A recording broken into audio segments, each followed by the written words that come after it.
बिस्मिल्लाहिर्रहमानिर्रहीम। अस्सलामुअलैकुम स्टूडेंट्स। भाई फ़र्स्ट ईयर इंग्लिश की बुक है और आज इसका जो है गेस्ट पेपर बच्चे बहुत दिनों से कह रहे थे।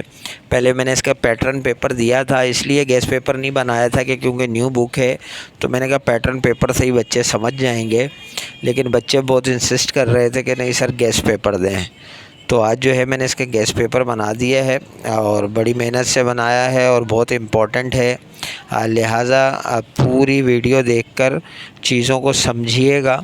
सिर्फ जो है मतलब पिक्स मत ले लीजिएगा, पहले चीज़ को भी समझिएगा। देखिए क्वेश्चन नंबर 1 में तो एमसीक्यूज़ हैं, वो आपको पता है कुछ भी आ सकते हैं।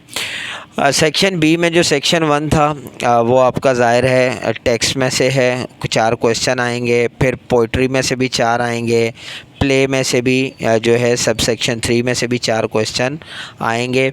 वो क्वेश्चन कुछ भी आ सकते हैं, मतलब मैं अगर क्वेश्चन लिख देता तो वो सही नहीं था, मतलब कुछ भी आ सकते हैं, न्यू बुक है। यहाँ पर अब मैंने सब सेक्शन 4 में ग्रामर का वर्क है, उसमें चेंज द नरेशन है। ये मैंने 15 नरेशन दी हैं, वो देख लीजिएगा। इसी तरह चेंज द वॉइस है, एक्टिव पैसिव जो है ये भी 15 जो हैं मैंने आप लोगों की आसानी के लिए दे दी हैं। अब मतलब ये इसमें से भी आ सकती हैं और इस तरह के पैटर्न की आएंगी, मेन चीज़ बताने का मकसद ये होता है। इसी तरह पार्ट्स ऑफ स्पीच का एक होता है भाई पूरा सेक्शन, 5 होते हैं इसमें, मैंने यहाँ 15 दे दिए हैं। इस किस्म के पार्ट्स ऑफ स्पीच होंगे, आपने इनकी तैयारी अच्छे से करनी है। उसके बाद डू एज डायरेक्टेड, आपको ब्रैकेट में जो है डायरेक्शन दी जाएगी कि आपने क्या करना है। 5 ये भी होते हैं, ये भी 15 दे दिए हैं, इसी किस्म के आएंगे। आपने इनकी ग्रामर की तैयारी अच्छे से करनी है क्योंकि ग्रामर बहुत इंपॉर्टेंट होती है। उसके बाद है सेक्शन सी। सेक्शन सी में डिटेल क्वेश्चन आंसर है। सबसे पहले होता है read the following passage and answer the question that follow, या फिर प्रेसेज होता है, पैसेज का बनाना होता है। तो ये पैसेज भी कुछ भी आ सकता है, मतलब आपको उसकी जो है ख़ुद से प्रिपरेशन करनी है, पैसेज पढ़ के आपको पता चल जाएगा। क्वेश्चन नंबर 4 से जो है स्टार्ट है write a formal email. 1 2 3 4 type की ईमेल्स हैं जो आप मतलब लिख सकते हैं और पूछी जा सकती हैं। Your college principal asking requesting him to arrange the sports week, या फिर friendly match against another college, या कराची बुक फेयर है, या नाज़िम सिंध सेक्रेटरीट को जो है आपने रिक्वेस्ट करनी है कि वो अटेंशन दें लेक ऑफ पार्क्स यानी कमें आपकी लोकेलिटी में। इस तरह की देखें, आपको फॉर्मल ईमेल लिखना आती हो, टॉपिक कुछ भी हो सकता है, जैसे एप्लीकेशन में होता था आपको 2-4 जुमले जो है वो इंग्लिश में लिखने होते हैं ख़ुद से। आपको असल ईमेल मैंने इसलिए यहाँ पर एक ईमेल भी बनाकर दे दी है, लास्ट वाले टॉपिक की मैंने ईमेल दे दी है पार्क्स वाले की। इसमें आपने ज़ाहिर है जो ईमेल भेज रहा होता है वो उसका ईमेल एड्रेस आता है और जिसको भेज रहा होता है उसका एड्रेस आता है। फिर सब्जेक्ट है request to take attention toward the lake of park, respected sir, with due respect I, the senior citizen of Karachi, want to draw your attention towards the necessity of park in the city. After working the whole day, parks are to provide relaxation. The greenery of park keeps us fresh and release our tiredness.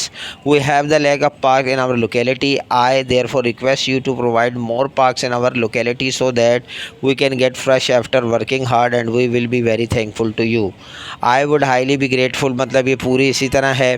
फिर उसके बाद इसमें भी option होता है, या तो email लिखें या फिर आपने एक रिपोर्ट बनानी होती है। इसमें भी मैंने 4 रिपोर्ट्स दी हैं। Science fair held in the college, आपने उसमें इवेंट डे बताना है, डेट बतानी है।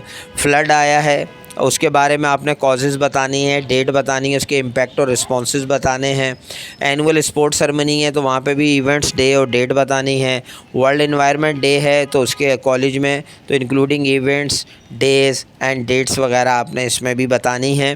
तो सेम बिल्कुल जो है ईमेल जिस तरह, इसी तरह मैंने जो है इसका भी आपको एक जो रिपोर्ट है उसका भी एक आंसर बनाकर दे दिया लास्ट वाले का, कि आपने किस तरह से जो है रिपोर्ट लिखनी है। जैसे reported by mister Ali the staff reporter, September 4 Saturday national college.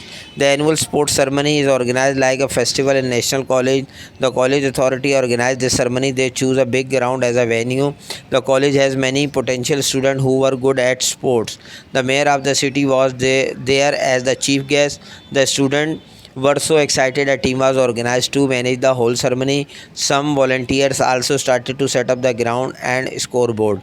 In sports ceremony, there are different activities as sports performed by the student. First, an opening ceremony took place as a cultural function.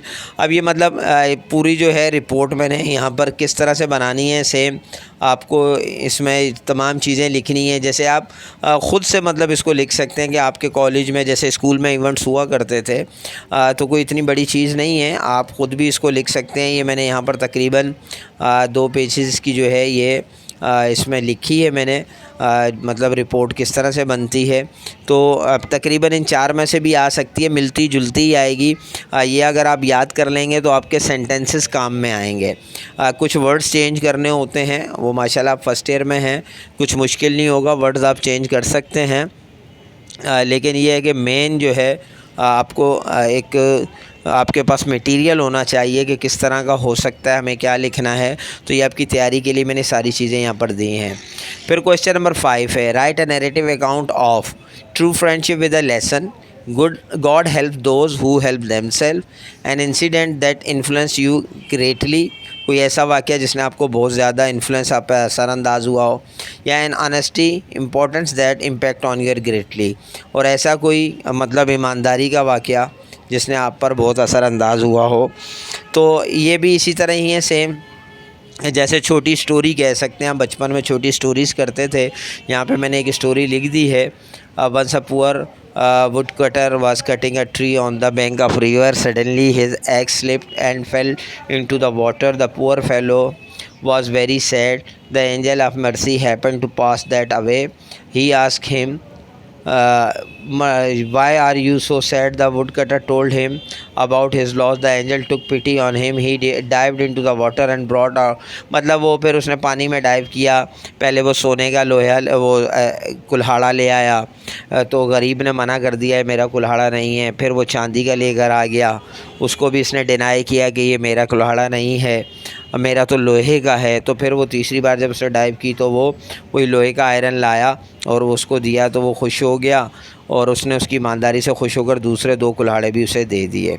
उसके बाद right N ऐसे है, importance of technical education है, merits and demerits of social media है, importance of Muslim unity है, artificial intelligence AI या chat GPT बहुत चल रहा है भाई, एनर्जी क्राइसिस चाहे गैस का हो और आपका बिजली का हो, कोई भी क्राइसिस इस पे आ सकता है। ऐसे हो सकता है पेपरों से पहले भी कुछ आपको मैं बताऊं, लेकिन अभी ये इम्पोर्टेंट ऐसे जो मुझे फ़ील हुए वो मैंने आप लोगों से यहाँ पे डिस्कस कर दिए। अब ये पूरा गेस्ट पेपर आप लोगों से मैंने शेयर कर दिया। अब आप लोगों का काम है इसकी तैयारी करना। अब ये ना हो कि सब चीज़ें देने के बाद भी आप लोगों की तैयारी ना हो, तो ये आपने रेडी कर लेनी है। जो चीज़ें मैंने मेन दे दी हैं, जो थोड़ी थोड़ी रह गई हैं मैंने आपसे कहा क्योंकि न्यू बुक है, तो इंशाल्लाह कोई ज़रूरत पड़ी तो आपको जो है पेपरों से पहले जो है आपसे ज़रूर डिस्कस करूँगा। और फिर हो सकता है मॉडल पेपर भी आ जाए आपकी आसानी के लिए, तो उससे भी हमें भी थोड़ा सा बेनिफिट मिल जाता है, थोड़ा आइडिया हो जाता है। तो बहरहाल अभी आप जो है ओवरऑल जो जितना ये मैंने आपको बताया इसकी तैयारी कर लें। कोई चीज़ समझ में ना आई हो तो कमेंट्स में रब्ता कीजिएगा।